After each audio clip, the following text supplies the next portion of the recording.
Anak-anak Allah yang hidup dalam karunia Allah harus memuji, menyembah Tuhan, membesarkan nama Tuhan dengan penuh antusias, penuh dengan gairah yang besar. Amin.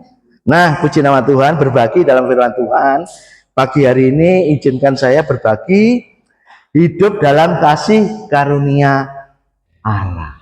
Orang yang percaya kepada Tuhan, beriman kepada Yesus Kristus, tidak pernah lepas dari kasih karunia.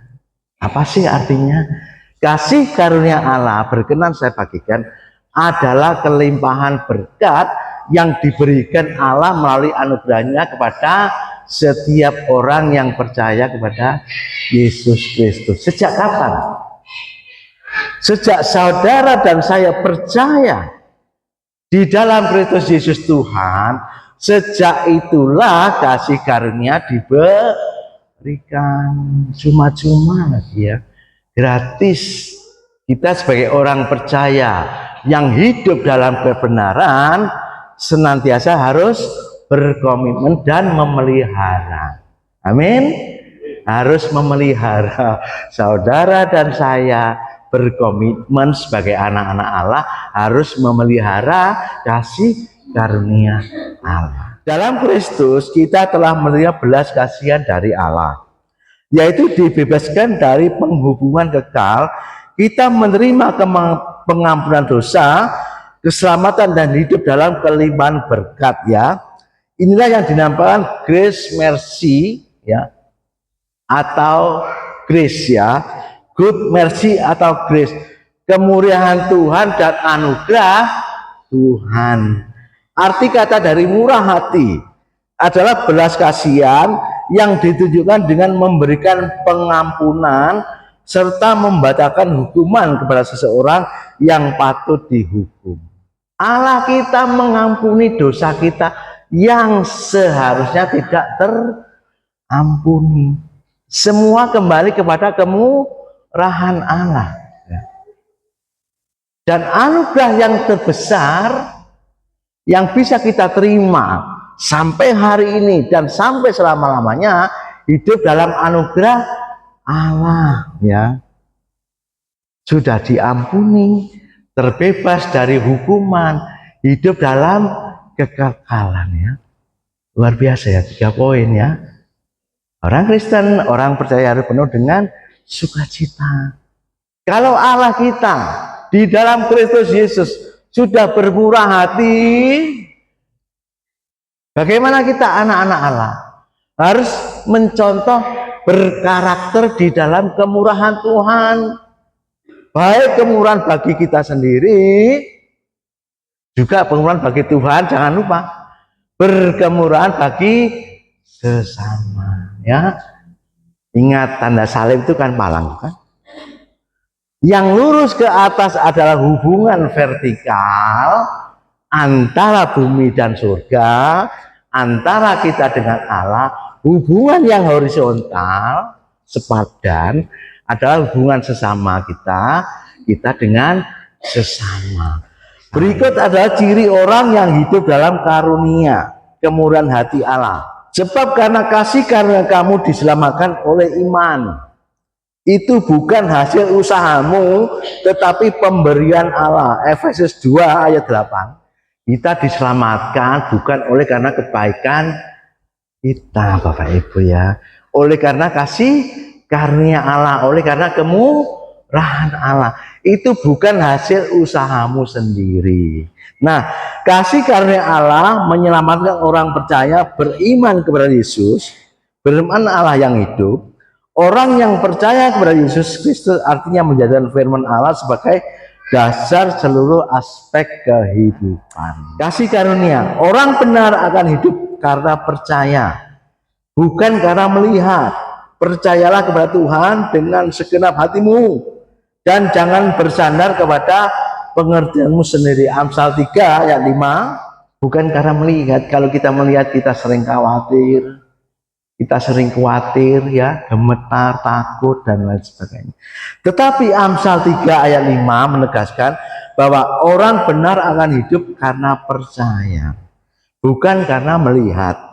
Percayalah kepada Tuhan dengan segenap hatimu dan janganlah bersandar kepada pengertianmu sendiri ya. Dalam menghadapi masalah, orang berjalan dalam kasih karunia akan mengarahkan mata dan hatinya kepada Tuhan.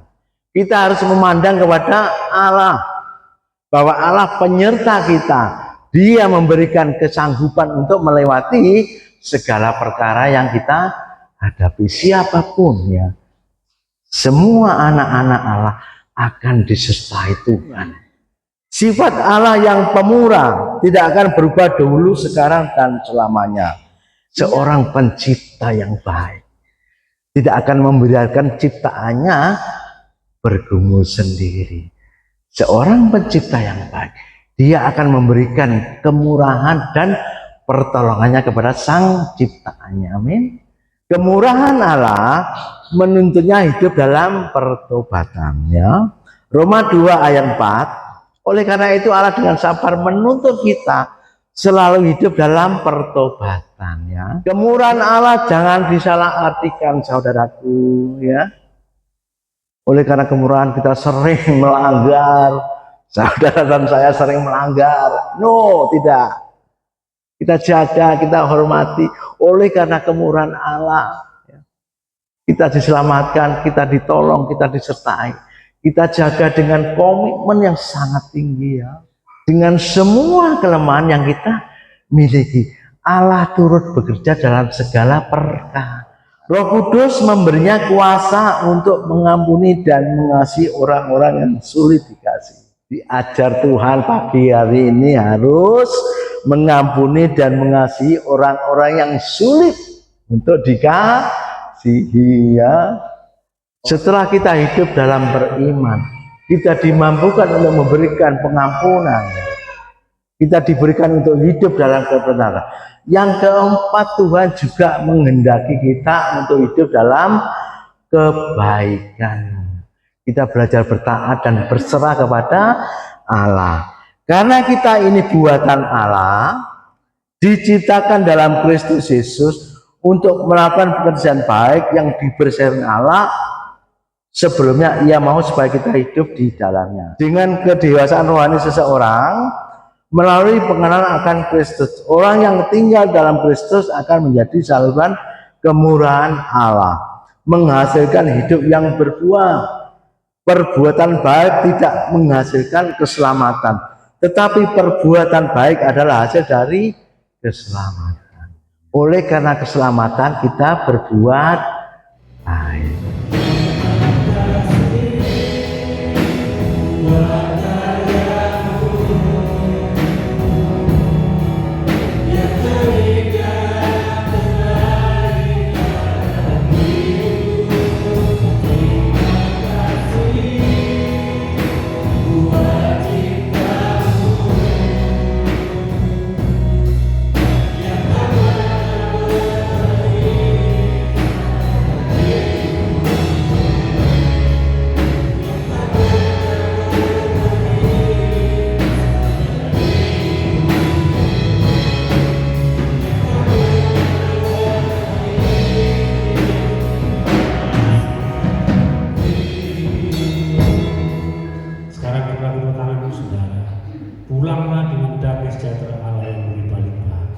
Dan kekuatan Allah yang berlimpah-limpah akan menyertai kehidupan dan menopang kehidupan saudara dan saya. Dan berkat-berkat yang melimpah dalam hidup kita akan memelihara saudara dan saya sampai Maranatha. Terima kasih Bapak. Semua yang kami terima dalam persekutuan dengan Allah Bapa dan Putranya yang tunggal, Yesus Kristus Tuhan kita, dan Roh Kudus menjamin saudara dan saya akan menikmati setiap janji-janji Allah.